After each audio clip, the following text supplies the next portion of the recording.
Hello friends, welcome back to your own channel civil cracker. देखिए, इस video में हम लोग 2014 के यूपीएससी में जो भी हिस्ट्री सब्जेक्ट के क्वेश्चन आए हैं इसको सॉल्व करेंगे और इसका एक्सप्लेनेशन भी देखेंगे।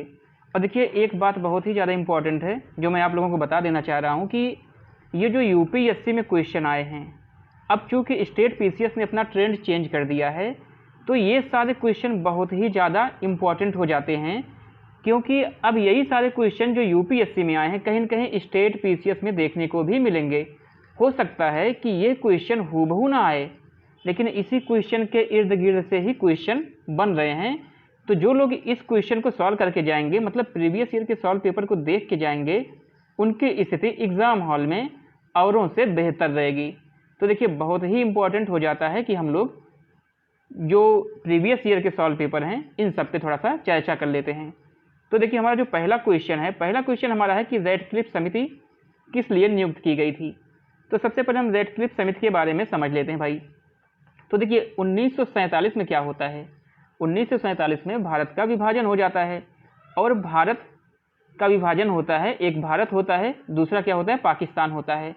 लेकिन भारत और पाकिस्तान इन दोनों के बीच में एक विवाद यह होता है कि भाई दोनों की सीमा रेखा कौन सी होगी। तो देखिए, इसी सीमा रेखा को निर्धारित करने के लिए एक अंग्रेज थे जिनका नाम था रेडक्लिफ, उनकी अध्यक्षता में एक समिति बनाई जाती है जिसको बोलते हैं रेडक्लिफ समिति। और एक देखिए, बहुत महत्वपूर्ण चीज़ ये है कि भाई इस समिति जो है, इस समिति के सदस्य कौन थे। इस समिति के सदस्यों में कांग्रेस के भी सदस्य शामिल थे और मुस्लिम लीग के भी सदस्य शामिल थे। देखिए, ये क्वेश्चन भी कभी कभी पूछ लिया जाता है। तो अब हम देख लेते हैं कि भाई हमारा ऑप्शन क्या क्या दिया गया है। तो देखिए, जो पहला ऑप्शन दिया गया है ए, कि भारत में अल्पसंख्यकों की समस्या को सुलझाने के लिए। तो देखिए, ए ऑप्शन तो हमारा गलत ही हो गया है। अब आगे हम बी पे, बी क्या है कि स्वतंत्रता विधेयक को कार्य रूप में परिणत करने के लिए। तो ये भी गलत है। अब तीसरे में क्या दिया है, किसी भारत और पाकिस्तान के बीच सीमाओं को निर्धारित करने के लिए। तो हमारा सी ऑप्शन दोस्तों सही हो गया है। अब देखिए, हम आगे अपने किस पे, दूसरे क्वेश्चन पे। तो जो हमारा दूसरा क्वेश्चन है वह है कि मध्यकालीन भारत में महत्तर और पट्टकिल पदनाम किनके लिए प्रयुक्त होते थे। तो देखिए, मध्यकालीन भारत की बात कर रहा था। तो देखिए, मध्यकालीन भारत में क्या होता था कि जो गांव होते थे, गांव बड़े क्षेत्रफल में भी होते थे और छोटे छोटे गांव भी होते थे। ये जो गांव छोटे छोटे होते थे, इनकी जो प्रशासनिक इकाई होती थी, इसकी छोटे छोटे गांव जो होते थे इनकी देखरेख कौन करता था, इनकी प्रशासन को कौन चलाता था। तो इसको बोलते थे मुखिया। और इन्हीं मुखिया को क्या बोलते थे, इन्हीं मुखिया को बोलते थे महत्तर। तो देखिए, इसको भी महत्तर बोलते थे। ये जो छोटा गांव होता था इसको भी महत्तर बोलते थे। और इस गांव की जो देख रेख करता था, जो भी प्रशासन इस पे करता था, प्रशासन की कार्यों की देख रेख करता था, उसको बोलते थे, चाहे महत्तर कहते थे चाहे मुखिया कहते थे। अच्छा, अब एक चीज़ और है कि यही जो महत्तर हैं इनको दक्षिण भारत में क्या बोला जाता था, इनको दक्षिण भारत में बोला जाता था पट्टकिल। अब हम इसको देखते हैं कि भाई हमारा ऑप्शन क्या क्या दिया गया। तो देखिए, सैन्य अधिकारी तो है नहीं। अब देखिए, बी ग्राम मुखिया दे दिया गया। तो हमारा बी ऑप्शन जो है ये बिल्कुल सही हो जा रहा है। अब देखिए, हम लोग आगे किस पे, क्वेश्चन नंबर 3 पे आ गए हैं। जो हमारा क्वेश्चन नंबर 3 है वह यह है कि निम्नलिखित राज्यों में से किनका संबंध बुद्ध के जीवन से था। तो देखिए, इसके पहले साल में भी ये क्वेश्चन पूछा गया है। तो उसमें हम लोगों ने चर्चा किया था कि बुद्ध जी का संबंध किससे है। तो हमने देखा था कि बोध गया में क्या हुआ था कि बुद्ध जी को ज्ञान की प्राप्ति हुई थी। और उस समय बोध गया किसका अंग था, मगध का अंग था। और दूसरी बात याद है कि जो कोसल के राजा हैं प्रसेनजित, बुद्ध जी ने क्या किया था, प्रसेनजित को उपदेश दिया था। तो इसमें ऑप्शन 3 और 4 ये दोनों सही हैं। तो अब हम देख लेंगे कि भाई हमारा ऑप्शन कौन सा बन रहा है। तो हमारा ऑप्शन बन रहा है सी ऑप्शन 3 और 4। अब हम लोग आ गए हैं क्वेश्चन नंबर 4 पे। तो जो हमारा क्वेश्चन नंबर 4 है कि निम्नलिखित युग्मों में से कौन सा एक भारतीय खड़ दर्शन का भाग नहीं है। देखिए, खड़ दर्शन में 6 चीज़ें होती हैं। अब हम लोग देख लेते हैं भाई कौन कौन सा भाग है। तो देखिए, पहला दिया मीमांसा और वेदांत, तो ये तो भाग है। दूसरा दिया न्याय और वैशेषिक, देखिए ये भी भाग है। और डी दिया है सांख्य और योग। तो देखिए, 1 2 इसमें हो गए, 2 इसमें हो गए, 2 इसमें, 6 हो गए हैं। अब लोकायत और कापलिक ये दोनों भाग नहीं हैं।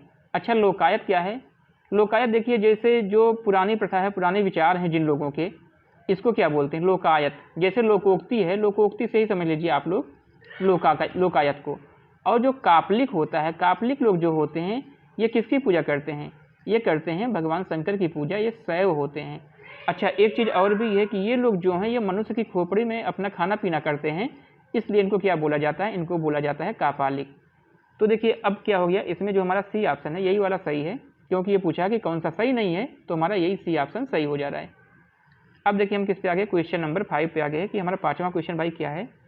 देखिए 5वां क्वेश्चन दिया कि भारत के संप्रतीक के नीचे उत्कीर्ण भारत की राष्ट्रीय आदर्शोक्ति सत्यमेव जयते कहाँ से ली गई है। तो देखिए बहुत ही ज़्यादा कॉमन क्वेश्चन है, बहुत सिंपल क्वेश्चन है, ये तो लगभग सबको पता होगा, मुंडक उपनिषद। अच्छा, अब एक बात और बताइए कि जो मुंडक उपनिषद है इसका संबंध किस वेद से है। तो देखिए इसका संबंध है अथर्ववेद से।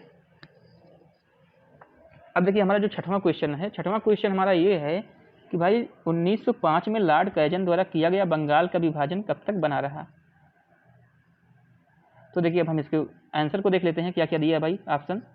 तो ऑप्शन दिया है प्रथम विश्व युद्ध तक, जिसमें अंग्रेजों को भारतीय सैनिकों की आवश्यकता पड़ी और विभाजन समाप्त किया गया, तो ये वाला ऑप्शन गलत है। दूसरा क्या है, सम्राट जॉर्ज पंचम द्वारा दिल्ली में 1911 के शाही दरबार में कर्जन के अधिनियम को निराकृत किए जाने तक, तो देखिए हमारा बी ऑप्शन सही हो गया है। देखिए होता क्या है कि जो ब्रिटिश सम्राट जॉर्ज पंचम थे वे भारत आते हैं, कब आते हैं, 1911 में, और उसी समय क्या करते हैं, ये बंगाल विभाजन को रद्द कर देते हैं। अच्छा, इसी समय एक काम और बहुत ही बड़ा काम हुआ था, वो क्या हुआ था, वो ये हुआ था कि जो भारत की राजधानी थी इसको कलकत्ता से दिल्ली के लिए क्या कर दिया जाता है, ट्रांसफ़र कर दिया जाता है। अब देखिए हमारा नेक्स्ट क्वेश्चन जो है 7वां क्वेश्चन क्या है। 7वां क्वेश्चन हमारा है कि भाई स्वतंत्रता आंदोलन के इतिहास में भारतीय राष्ट्रीय कांग्रेस का 1929 का अधिवेशन किस लिए इसलिए महत्वपूर्ण है, क्योंकि इस अधिवेशन में, देखिए सबसे पहले हम 1929 के अधिवेशन के बारे में समझ लेते हैं भाई। तो 1929 का अधिवेशन कहाँ पे हुआ था, लाहौर में हुआ था। अच्छा, इस अधिवेशन की अध्यक्षता किसने की थी, तो जवाहरलाल नेहरू ने की थी। अच्छा देखिए इस अधिवेशन में एक चीज़ और भी किया गया था कि इस अधिवेशन में यह कहा गया था कि भाई 26 जनवरी 1930 से स्वतंत्रता दिवस मनाया जाएगा। अच्छा, और क्या किया गया था, देखिए ये जो घोषणा की गई थी ये की गई थी कहाँ, रावी नदी के तट पर। अच्छा देखिए और एक बात ये होता है कि जो हमारा देश आज़ाद होता है वह 15 अगस्त 1947 को आज़ाद होता है, लेकिन हमारा संविधान जो लागू होता है वो 26 जनवरी 1950 को लागू होता है। तो ये जो 26 जनवरी 1930 वाली बात थी, देखिए इसी बात की गरिमा को बनाए रखने के लिए हमारा संविधान कब लागू किया जाता है, 26 जनवरी को, 26 जनवरी 1950 को। अब हम देख लेते हैं कि इसमें क्या क्या बात दिया गया है, ऑप्शन क्या क्या दिया गया है। तो इसमें देखिए पहला ऑप्शन दिया है कांग्रेस के उद्देश्य के तौर पर स्वशासन प्राप्ति की घोषणा की गई। देखिए स्वशासन नहीं, ये गलत है। अब दूसरा कि कांग्रेस के लक्ष्य के तौर पर पूर्ण स्वराज्य प्राप्ति को स्वीकृत किया गया, तो देखिए ये वाला ऑप्शन सही है, इसमें पूर्ण स्वराज्य की बात की गई थी। अब देखिए जो हमारा नेक्स्ट क्वेश्चन आया है कि शक संवत पर आधारित राष्ट्रीय पंचांग कैलेंडर का चैत्र 1 ग्रेगोरियन कैलेंडर पर आधारित 365 दिन के सामान्य वर्ष की निम्नलिखित तिथियों में से किसके तदनुरूप है। तो देखिए इसके कहने का सीधा सीधा मतलब ये है कि जैसे जो इंग्लिश कैलेंडर होता है उसके अनुसार नया साल कब लगता है, 1 जनवरी को लगता है। तो इसके यही कहने का मतलब कि भाई जो भारतीय कैलेंडर हमारा है ग्रेगोरियन कैलेंडर, इसके अनुसार नया साल कब मनाया जाता है। तो देखिए सबको पता है 22 मार्च या 21 मार्च को मनाया जाता है, तो इस तरह हमारा ऑप्शन ए सही हो जाता है। अब देखिए 9वां क्वेश्चन हमारा पूछता है कि भाई गदर क्या था।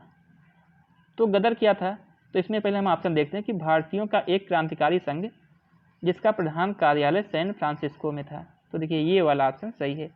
तो गदर देखिए एक संगठन था और इसके संगठन के मुख्य जो थे, हेड जो थे, महान नेता, ये थे लाला हरदयाल। अच्छा एक चीज़ और है कि ये जो गदर था इन्होंने एक पत्रिका भी निकाली थी, और जो भारत की मतलब उस समय जो था राष्ट्रीय आंदोलन को तीव्र करने में गदर आंदोलन की भी बहुत ज़्यादा भूमिका थी। जो इस संगठन के लोग ने, गदर संगठन के लोगों ने जिस आंदोलन को स्टार्ट किया था उसको क्या बोलते हैं, उसको बोलते हैं गदर आंदोलन। अच्छा इन्होंने एक पत्रिका भी निकाली थी, इसको बोलते हैं गदर पत्रिका। तो हमारा ए वाला ऑप्शन सही हो जा रहा है। अब हमारा आ गया क्वेश्चन नंबर 10। देखिए क्वेश्चन नंबर 10 दे रहा है कि निम्नलिखित कथनों पर विचार कीजिए। भाई ठीक है कि बीजक संत दादू दयाल के उपदेशों का एक संकलन है। तो देखिए बीजक का संबंध किससे है, कबीरदास जी से है, तो हमारा ए ऑप्शन क्या हो गया, गलत हो गया है। अब देखिए दिया है कि भाई पुष्टि मार्ग के दर्शन को मध्वाचार्य ने प्रतिपादित किया था, नहीं, इसको वल्लभाचार्य ने प्रतिपादित किया था, दूसरा भी गलत हो गया है। तो अब क्या दिया है, कौन से सही हैं, तो ना तो एक सही है ना तो दो सही है, डी वाला ऑप्शन हो गया हमारा। अब देखिए हम लोग आगे क्वेश्चन नंबर 11 पे। क्वेश्चन नंबर 11 क्या है कि महारानी विक्टोरिया की उद्घोषणा 1858 का उद्देश्य क्या था। देखिए पहला ऑप्शन हमारा दिया गया कि भारतीय राज्यों को ब्रिटिश साम्राज्य में मिलाने के किसी भी विचार का परित्याग करना। तो देखिए ए ऑप्शन सही है। अच्छा एक चीज़ और है कि जब हम लोगों ने 1857 के स्वतंत्रता संघर्ष के कारणों पर प्रकाश डाला था, जब इसको पढ़ा था, तो उसमें एक बात यह समझा था कि ये जो वेले जली की नीति है या फिर डलहौजी की नीति है, इन लोगों की नीति कहीं न कहीं यह थी कि जो भारतीय राज्य हैं इसको हड़प लिया जाए, भारतीय राज्यों पर अपना अधिकार कर लिया जाए। अच्छा बाद में क्या होता है, जब 1857 का स्वतंत्रता संघर्ष होता है, तो ये जो ब्रिटिश थे इनको लगता है कि कहीं न कहीं एक बड़ा रीज़न ये भी है कि जो हम भारतीय राज्यों को हड़प रहे थे। तो इन्हीं सबको देखते हुए क्या किया गया कि भारतीय राज्यों को ब्रिटिश साम्राज्य में मिलाने के किसी भी विचार का परित्याग कर दिया गया था। अब देखिए हमारा जो दूसरा ऑप्शन दिया गया है, यह दिया गया है भाई कि भारतीय प्रशासन को ब्रिटिश क्राउन के अंतर्गत रखना था। तो देखिए जब 1857 का विद्रोह होता है, इसके बाद ईस्ट इंडिया कंपनी के अधिकार को पूरी तरह से समाप्त कर दिया जाता है और यह कह दिया जाता है कि अब भारत पर ब्रिटिश शासक का, ब्रिटिश सम्राट का अधिकार रहेगा। तो देखिए दूसरा ऑप्शन भी सही हो गया। अब देखिए तीसरा क्या है कि भारत के साथ ईस्ट इंडिया कंपनी के व्यापार का नियमन करना, तो तीसरा ऑप्शन गलत है। अब हम देख लेते हैं। तो देखिए ये वाला दिया गया है कि नीचे दिए गए कूट का प्रयोग कर सही उत्तर चुनिए। तो ये 1-2 सही हो गया हमारा।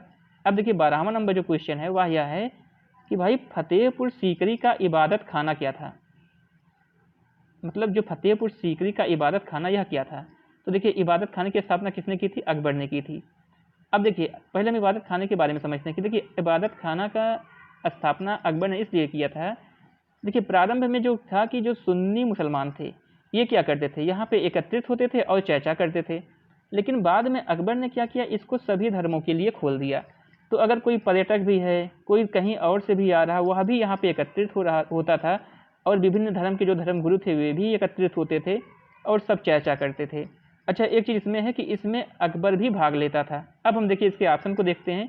क्या है कि राज परिवार के इस्तेमाल के लिए मस्जिद, तो ये है नहीं। बी है अकबर का निजी प्रार्थना कक्ष, बी भी नहीं है। सी है वह भवन जिसमें विभिन्न धर्मों के विद्वानों के साथ अकबर चर्चा करता था। तो अब देखिए अब सी ऑप्शन हमारा क्या हो गया, सही हो गया है। तो देखिए दोस्तों इस वीडियो में इतना ही है। इसके बाद हमारा जो है 2013 का क्वेश्चन आ जाएगा। तो देखिए अगर ये वीडियो आपको पसंद आया तो वीडियो को लाइक ज़रूर करें और अगर आप इस चैनल पर नए हैं तो वीडियो को, चैनल को सब्सक्राइब कर लें। और देखिए एक चीज़ और है, अगर इन सब का आपको PDF चाहिए तो नीचे डिस्क्रिप्शन बॉक्स में टेलीग्राम का लिंक दिया गया है, आप टेलीग्राम से जुड़ सकते हैं। धन्यवाद।